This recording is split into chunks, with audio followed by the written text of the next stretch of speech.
What interesting times we live in. The leaders of the West are pushing massively against globalization, and at the same time, China has its president stand up and defend globalization. 我宣布，一带一路国际合作高峰论坛圆桌峰会开幕。 So the Belt and Road Initiative is the big idea for the world, and what it does is it tries to convey this idea of engaging with China on your terms, but also on China's terms. The Western financial crisis in 2007-8 was the key moment. The economy had to be reconceived. There were new opportunities, and he recognized them. In the raw politics of international relations, what it means is a greater emphasis on a multipolar order driven by multilateral institutions, pursuing a community of common destiny. 我们生活在同一个全球村，我们每一个国家都要承担一份责任。中国方案是构建人类命运共同体，实现共赢、共享。 I'm Marianne O'Hotter. Some people are saying that the 21st century will be China's century, and I think that's absolutely right. My name is Danny Forster, and I've had the opportunity to travel all over China. Right now, they have a really active position on the world stage. So my question is, will this role produce more stability or more tension? I'm Dr. Jordan Ewan. We're moving into a future where China is becoming more powerful. Oh, yeah! And people of my generation want to know what that world will look like. In this episode, we touch down on 4 continents to discover how Chinese investment and culture are changing lives, as China takes its place as a leading player on the world stage.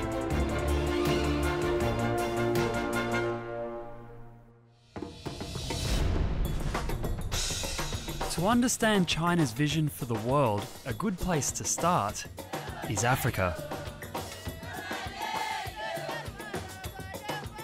In May 2017, Kenya saw the opening of the biggest infrastructure project since independence. It's a train line that connects the capital, Nairobi, with the coast. The Madaraka Express, all part of China's global investment in infrastructure, known collectively as the Belt and Road Initiative. 这个“一带一路”呢，能不能作为中国最重要的一个中国方案，向全世界提供一种新的发展模式、发展道路和发展理念。The backbone of any economy is infrastructure. It doesn't matter how many goods and services you can produce if you cannot deliver them to market. Kenyan women are key to the success of this new railway. 我叫伊丽莎白，我今年20岁，我是肯尼亚女火车司机。And that means my name is Elizabeth, and I'm 24 years old, and I'm a Kenyan female driver. Elizabeth speaks Chinese because she learned to drive her train in China. Today she's preparing for a special journey. The world's press has turned up to capture the historic moment. President Uhuru Kenyatta declaring the line open and taking the inaugural journey. Just look who's in the driver's seat.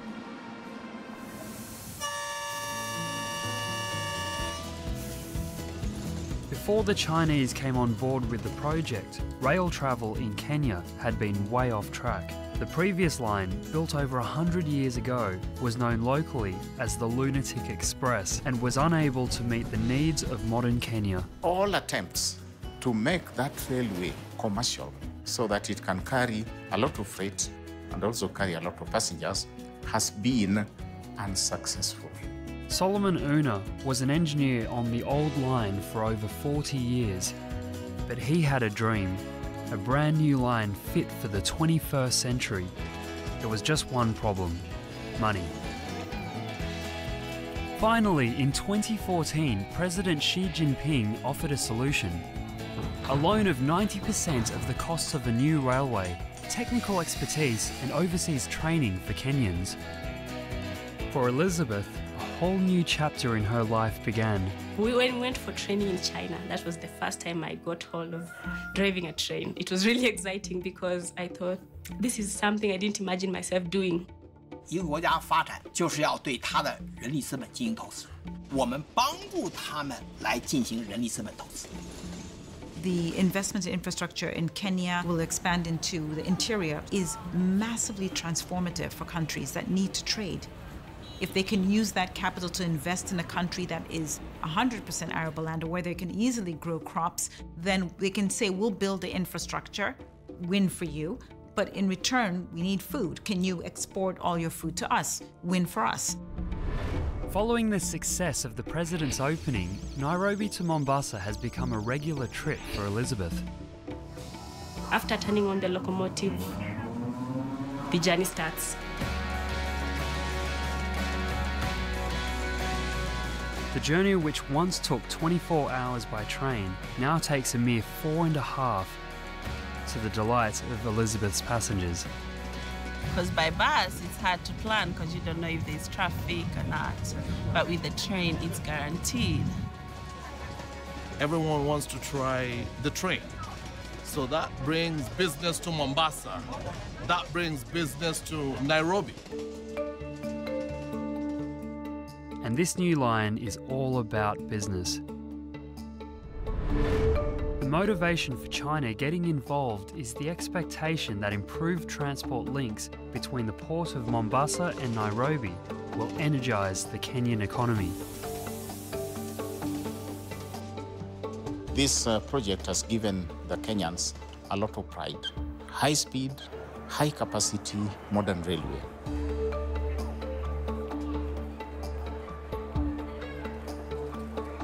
My hope for the future is to see a Kenya that is growing day by day. I feel like I have empowered so many women out there. I really like my job. The core idea is to improve infrastructure in developing countries, and it leverages to a large extent China's experience in infrastructure, whether it's trains or roads or airports. The reality is China is doing what it's doing in Africa across the world. They're doing it in the United States, they're investing in Canada, in the United Kingdom. They are massive investors in South America, in Asia, in Europe. The Belt and Road Initiative is China's idea to relink Africa and Europe with Asia via new infrastructure. And it isn't only about developing countries. Anybody can get involved. One place hoping to benefit from Xi's Belt and Road dream is a city that owes its beauty and status to history, to the last time the Silk Road flourished. Venice, Italy. Former Mayor Paolo Costa, Venice-born and bred, is on a mission to revive the glory days of his city. 500 years ago, it was one of the richest and most cosmopolitan cities in the world. It was absolutely the point in which everything was happening. Maybe today I have to say it's the Shanghai of that time. All thanks to trade along the medieval Silk Road. But today, Venice has a problem. Tourism is almost the only industry left in the city. Its old prosperity as a wealthy port city built on flourishing international east-west trade is long gone. 我们要对接所有国家的发展能力战略，我们这是使亚洲地区、非洲地区复兴，也要使欧洲地区进一步的复兴。Well, what makes now Venice special is what it was, not what it is. It may be what it will be. That's my project. Paolo believes Venice has the chance to become the port of choice for ships coming from the east once again. He's on his way to China to speak at a Belt and Road conference in Tianjin.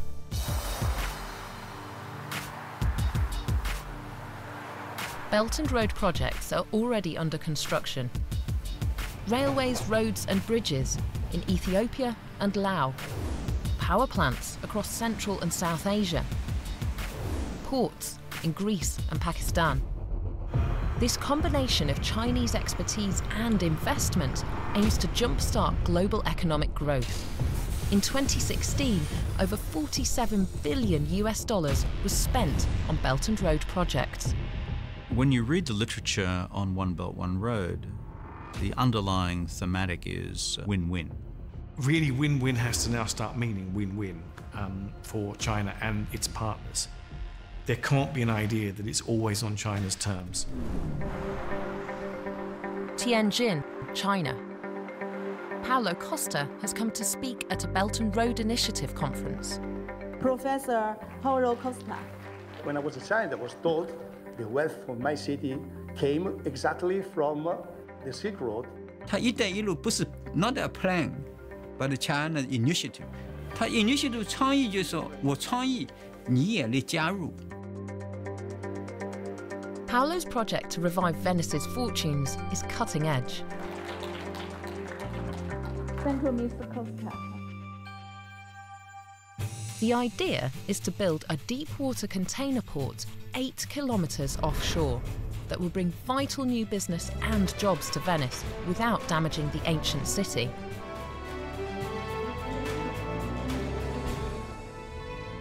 He tried for years without success to get investment in Europe.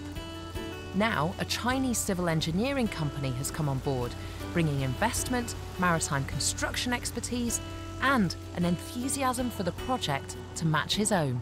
There was a matching with the attitude coming from the Chinese in their own One Belt, One Road strategy. That's why they are the best allies of this idea. And maybe those around the world are perceiving better this opportunity. And Paulo is optimistic the energetic trading spirit of the Silk Road will soon be felt again in his home city of Venice. This is a Venetian renaissance, and it's really interesting to see the links that China is making across Europe, across the whole world. But bottom line is the Belt and Road Initiative is potentially one of the most important worldwide ways of thinking since World War II. If you look back on the 1940s and 50s, tremendous amount of thinking on how to create a world order that would ensure peace and prosperity for everybody. I mean, ultimately, that's what everybody wants. 我们要将“一带一路”建成繁荣之路。发展是解决一切问题的总钥匙。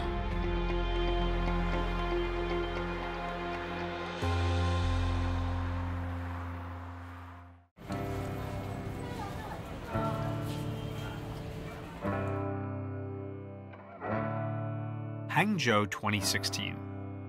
The people of the city are preparing for the G20 summit, from the bike repairman all the way to the all-female park patrol wardens. This city is getting ready to welcome the world. I think one of the byproducts of China's now public role on the world stage is that the world is listening. For the first time, China will host the G20, and President Xi Jinping will chair the meeting. I think that's the first time in modern history that a Chinese leader has had that kind of audience in the West. 中国对外开放不是要一家唱独角戏，而是欢迎各方共同参与；不是要营造自己的后花园，而是要建设各国共享的百花园。 The things that Xi Jinping says, his philosophies, his ideas, are not just germane to the Chinese people, but to the world beyond. Xi Jinping is a leader who dreams very big dreams. I think he has a genuine sense of personal destiny as well. Strong, far-sighted, self-confident. Does represent someone who combines a very good sense of history and a dedication to his father's dreams of a modern and developed and progressive China. Alongside Xi Jinping's commitment to globalization is his concept of the community of shared destiny. 愿同广大成员国、国际组织和机构一道，共同推进构建人类命运共同体的伟大进程。 This idea of Xi Jinping's about a community of shared destiny has long resonances in the Chinese tradition. 那么，命运共同体到底怎么塑造？我想几千年都是一个人类的理想，怎么样把真正的构建一个人类命运共同体？ In the past, it was more what I can gain for myself. If I control more, it means I'll be wealthier, and that takes away from someone else. The shared destiny goes way beyond that and says that there are things that we could do together that raises everybody. And I do think that Western society is becoming more sensitized to this idea of communal living, needing to work together towards a bigger societal goal. In 2016, Xi Jinping's two signature ideas, the community of shared destiny and globalization, came together when China founded a bank specifically designed to fund development. It's called the Asian Infrastructure Investment Bank. 这是见证历史的时刻。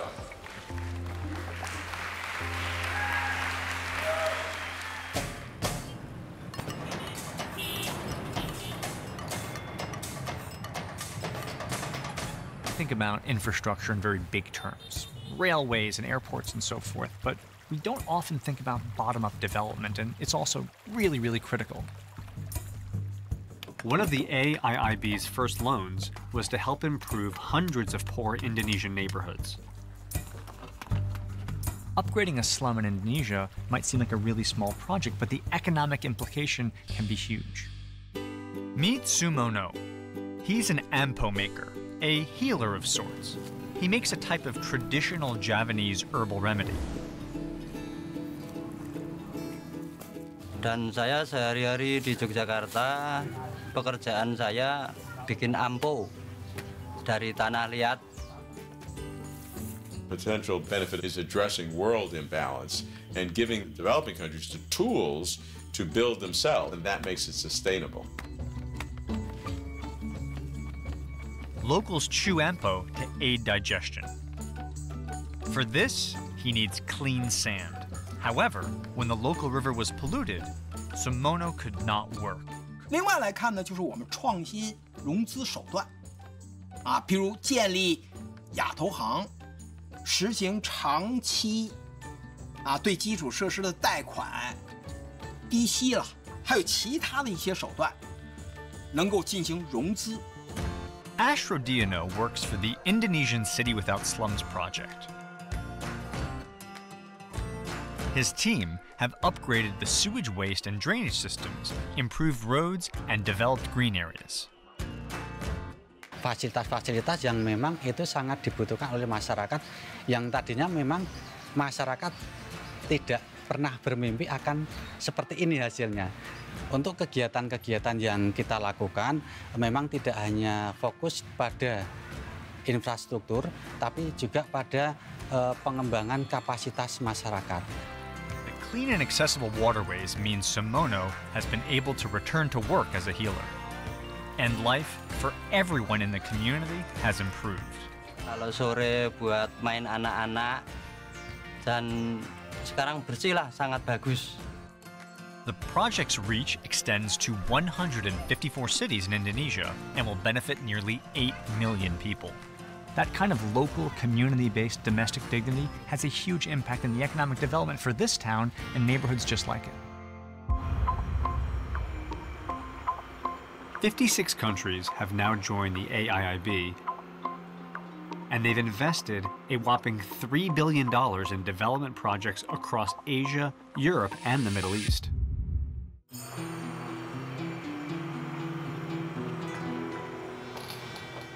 Recently, I came across a story that sums up how trade can create new links between people. It's all about a freight line that now links Western Europe with China. What it needed was a leap of imagination. Mrs. Huang and her husband Jiang Jia run an import business in Yiwu, 300 kilometers from Shanghai.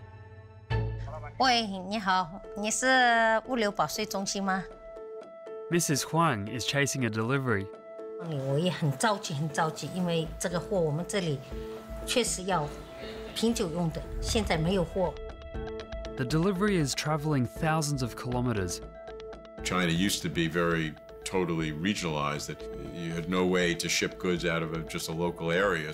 Today you can get any product overnight. And to bring that to the world in terms of logistics will be an enormous way to benefit the world.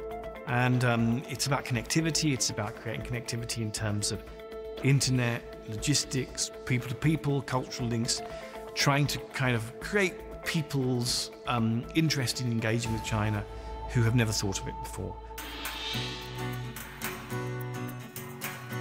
Wine, it's my life, but it's not just a drink, it's really a lifestyle and a passion that you can share to everybody.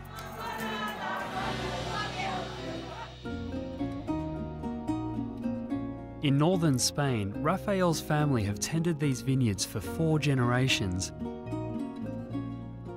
China is the world's largest market for wine, which means big business for Rafael. But it's not just about the wine. It's a time to let them understand our character, our philosophy. And Rioja is so small, but with a lot of passion. And thanks to the new linking of international railways, there's a new way to get his wine to China. 通过互联互通，就会进一步的推动整个经济一体化、经济全球化。 It's an epic journey. Travelling through 8 countries, it withstands extreme weather with temperatures as low as -40 degrees. With 3 track changes. But it's quicker than travelling by sea and cheaper than going by air. Arriving at its destination around 21 days later.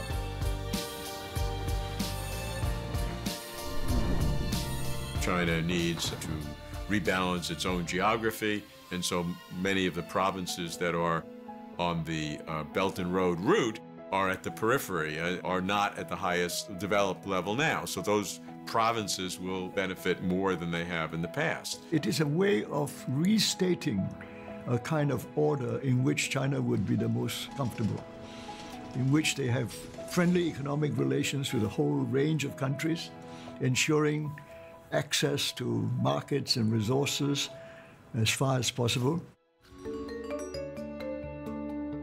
哎，老公啊，货到了，去拿货吧，谢谢啊。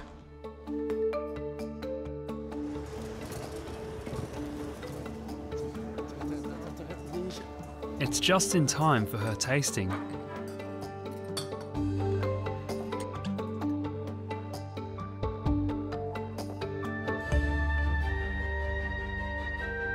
And for the return trip, businessmen in Yiwu fill the train with goods people in Europe want to buy. This newly linked up international trading connection is offering new opportunities for businesses in Western Europe to export to China, something they never previously thought about. Rather than in the past, as we were like more distant, because we didn't have enough opportunity to work together. Transport was a big issue, and nowadays with the train, I think it makes everything easier. 我们这个酒的文化从西班牙进过来，进到中国来。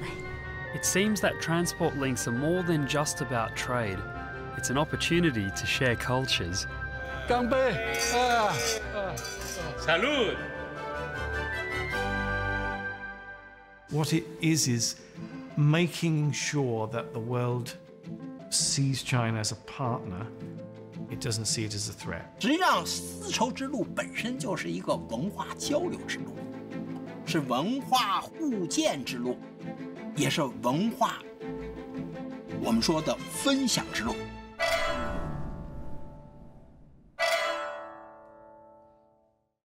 President Xi has even coined a phrase for this, the Silk Road spirit. It's the inspiring idea that when people from different cultures come together, they can create something great. World-class pipa player Wu Man has come to New Haven to collaborate with award-winning American string quartet, the Miro Quartet.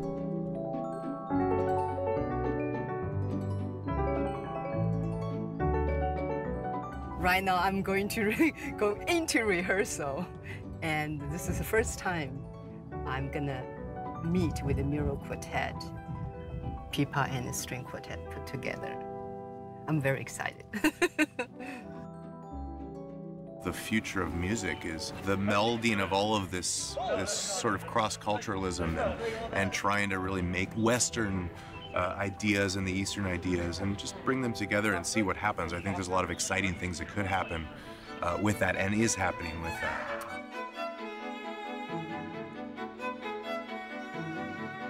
The piece, Gardenia, has been specially written for their collaboration by Chinese composer Ye Xiaogang. 我不久前写过一个栀子花，栀子花其实是岳阳的诗花，它有一个调了啊，所以这些调呢都被我写到音乐里去了。那么这个东西当和西方的乐器一结合，和西方的音乐文化一结合，产生了一种很独特的，在东方和西方文化之上的一种新的一个文化。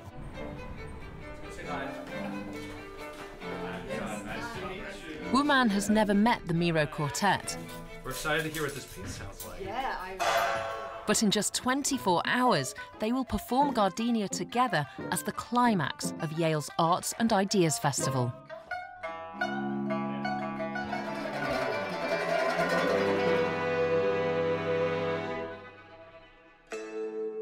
Cultural exchange is so important because it reminds us to be proud of our own cultural traditions. It also reminds us of the common ground that we all share.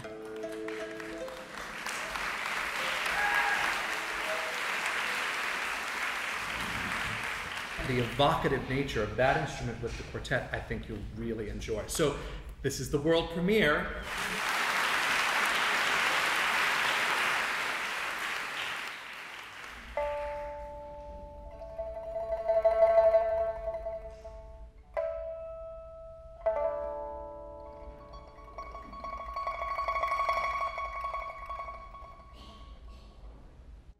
这就从中国之梦变成世界之梦。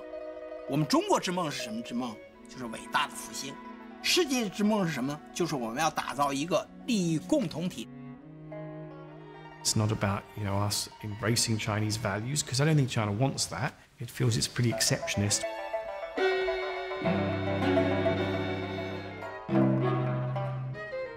The other influence which people have really thought about is cultural. This is going to be such a powerful feature of Chinese influence in the world.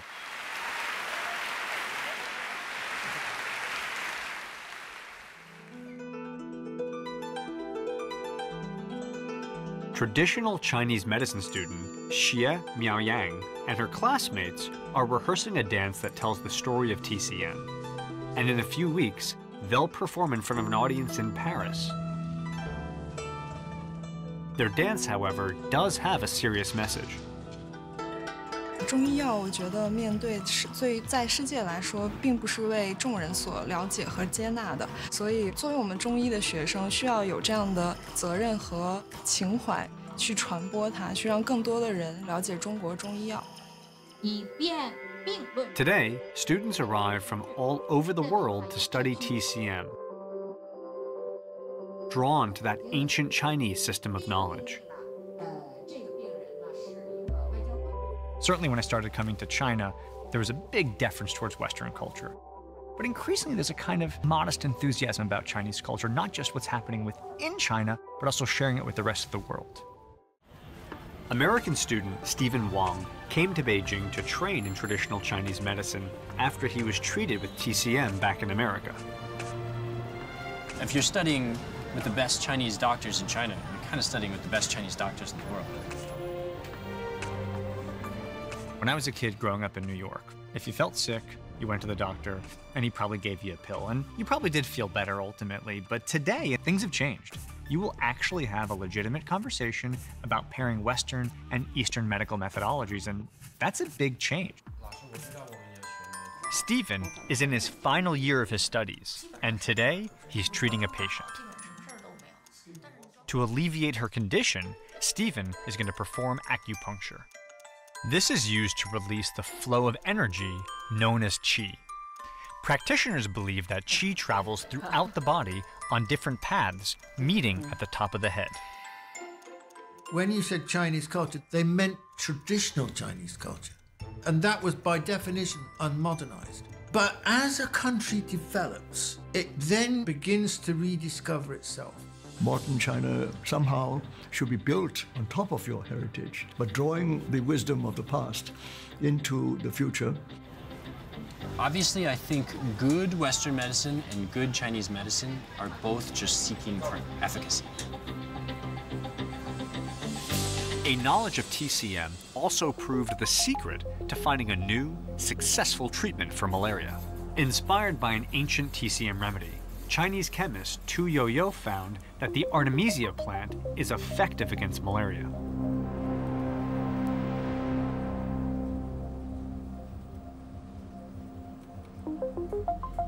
Her discoveries have saved millions of lives and won her a Nobel Prize.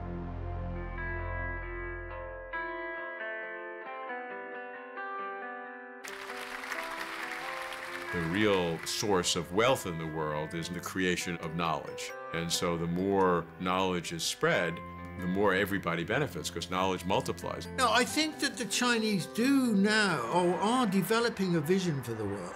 They do acquire a new mindset, a new imagination. With this new mindset comes a confidence to share not only China's ancient wisdom, but also knowledge hard-won in today's world, including a deeper understanding of our relationship with the environment. In northern China, imagination and experimentation have revealed insights relevant to desertified areas worldwide. 再说的话，我成年还想到大，水没办法，水反正就是空了上，往高楼刺上去，热问问。 Simply planting trees was not enough to hold back the desert. Through years of trial and error, local people have found out exactly how to revive this environment. China really will be the leader, I believe, in terms of setting the agenda for the environmental aspects, not just at home, but also abroad. And we know that they're using a lot of innovation in that respect. Now, 1/3 of this area is green with trees, and delegations from as far away as Pakistan and Saudi Arabia have come to discover the lessons learnt in Kubuchi. Protecting the environment is probably the single biggest issue that is facing our generation. In December 2015, in a historic moment, China and the United States led over 190 countries to commit to action on climate change under the United Nations Paris Climate Agreement.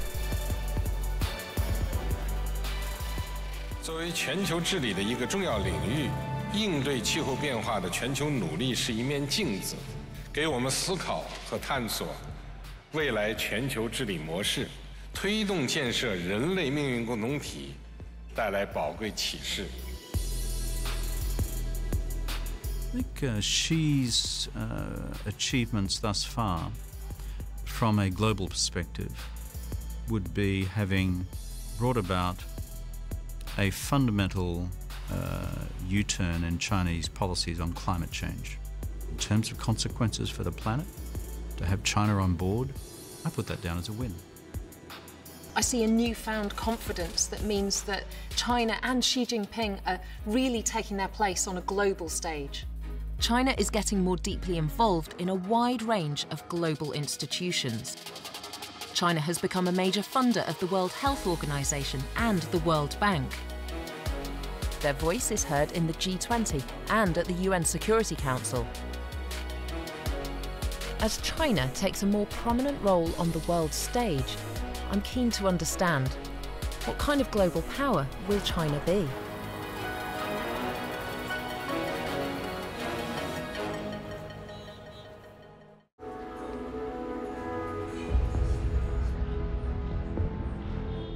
In 2014, the Ebola crisis had a major impact on Western Africa. China sent medical personnel to help the victims, as well as disease prevention specialists to try and stop the outbreak. This was a first in China, the very first time that they sent aid to a foreign country in response to a health crisis. We'll fight Ebola together! By 2016, China had sent medical aid to 69 countries, including 600,000 medical personnel at a cost of 60 billion US dollars. Dr. Lilian was trained in China as part of this aid program. Now she's back in Rwanda, working alongside her Chinese mentor, Dr. Liu. I really wanted to go to China because I had Chinese, they do work very hard and they are developing very fast. So I thought maybe there's something I can learn from them. 挺勤奋好学的，他现在基本上产科门诊见，基本上除了就普通的没有特别大的异常的，就差不多了。 Today, they're operating on a young woman pregnant with twins.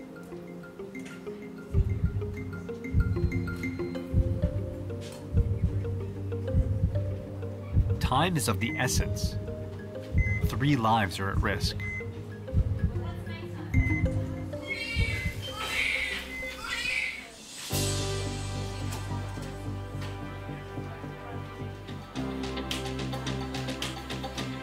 Nobody wants to feel like they're the object of charity. But if you give me a tool that I can build my own house or do something myself or educate me, then I feel good and I appreciate it. Their notion of community and a shared destiny doesn't stop at my Chinese neighbor or the Chinese society. They're very much pushing this idea as a global frame for the way in which the world should engage, one in which we should care about what's happening in countries elsewhere. Angkor is a world-famous archaeological site in Cambodia, and a place with such importance for human history, for understanding civilization and where we've come from, isn't just the responsibility of Cambodia, it's a global responsibility. Liu Yuenda is one of many Chinese conservation specialists who've taken up this challenge of helping preserve our shared global cultural heritage. 当时我很小的时候，我们在上小学的时候吧，我记得是，那个时候老师讲的一些世界的几大奇迹，我记得其中之一有一个就是柬埔寨的吴哥窟。Sites like Angkor need to be protected, and the way to do that is through international collaboration. Local man Nuth Piong is part of the conservation team. 我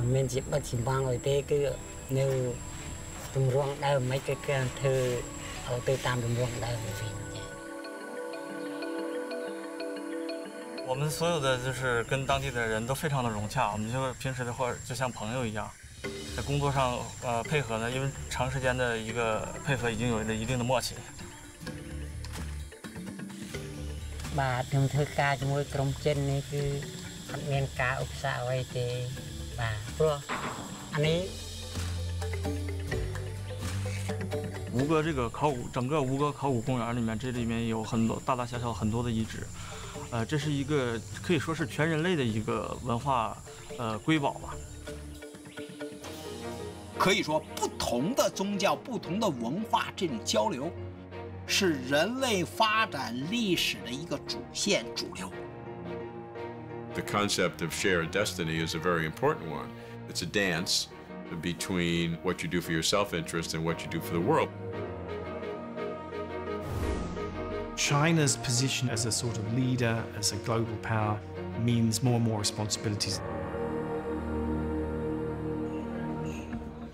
Wherever you go in the world, China is so evident.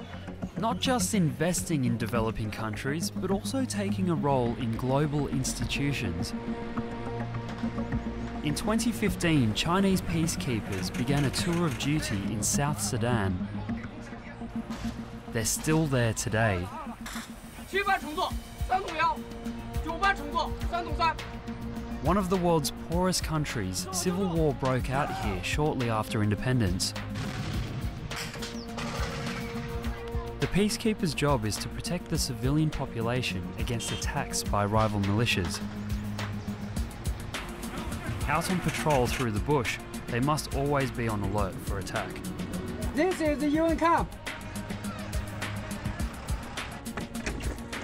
The Chinese are becoming not just Chinese citizens, but global citizens. The United Nations peacekeeping operations, I think now China is the biggest single contributor to peacekeeping operations. These are all part of China being much more interested in, willing to participate globally.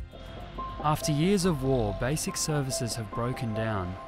7 million people in South Sudan are in need of emergency aid. The peacekeepers go into local villages to give vital medical treatment.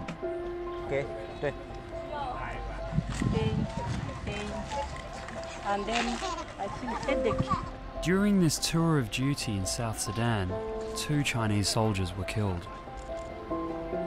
They were among 35,000 Chinese men and women who've served the United Nations as Blue Helmets.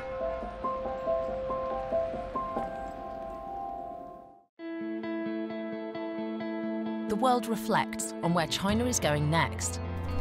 There's no question of China ever dominating everybody in the world. This is not that kind of world anymore.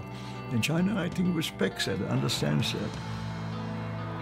We are all going to have to learn something from the Chinese state, because the rise of China sets a new bar.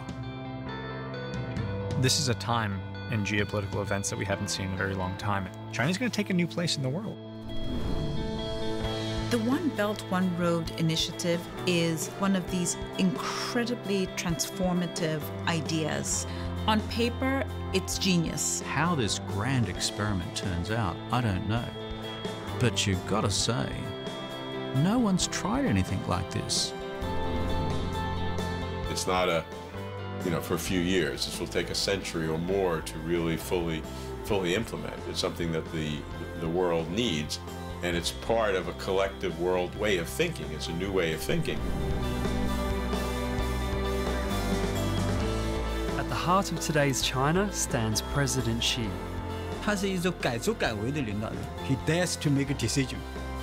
And now, not only have they stood up, but they're standing proud. That's at the heart of Xi Jinping's emotional message. China, which is strong enough, powerful enough, never to feel fearful for its future sovereignty.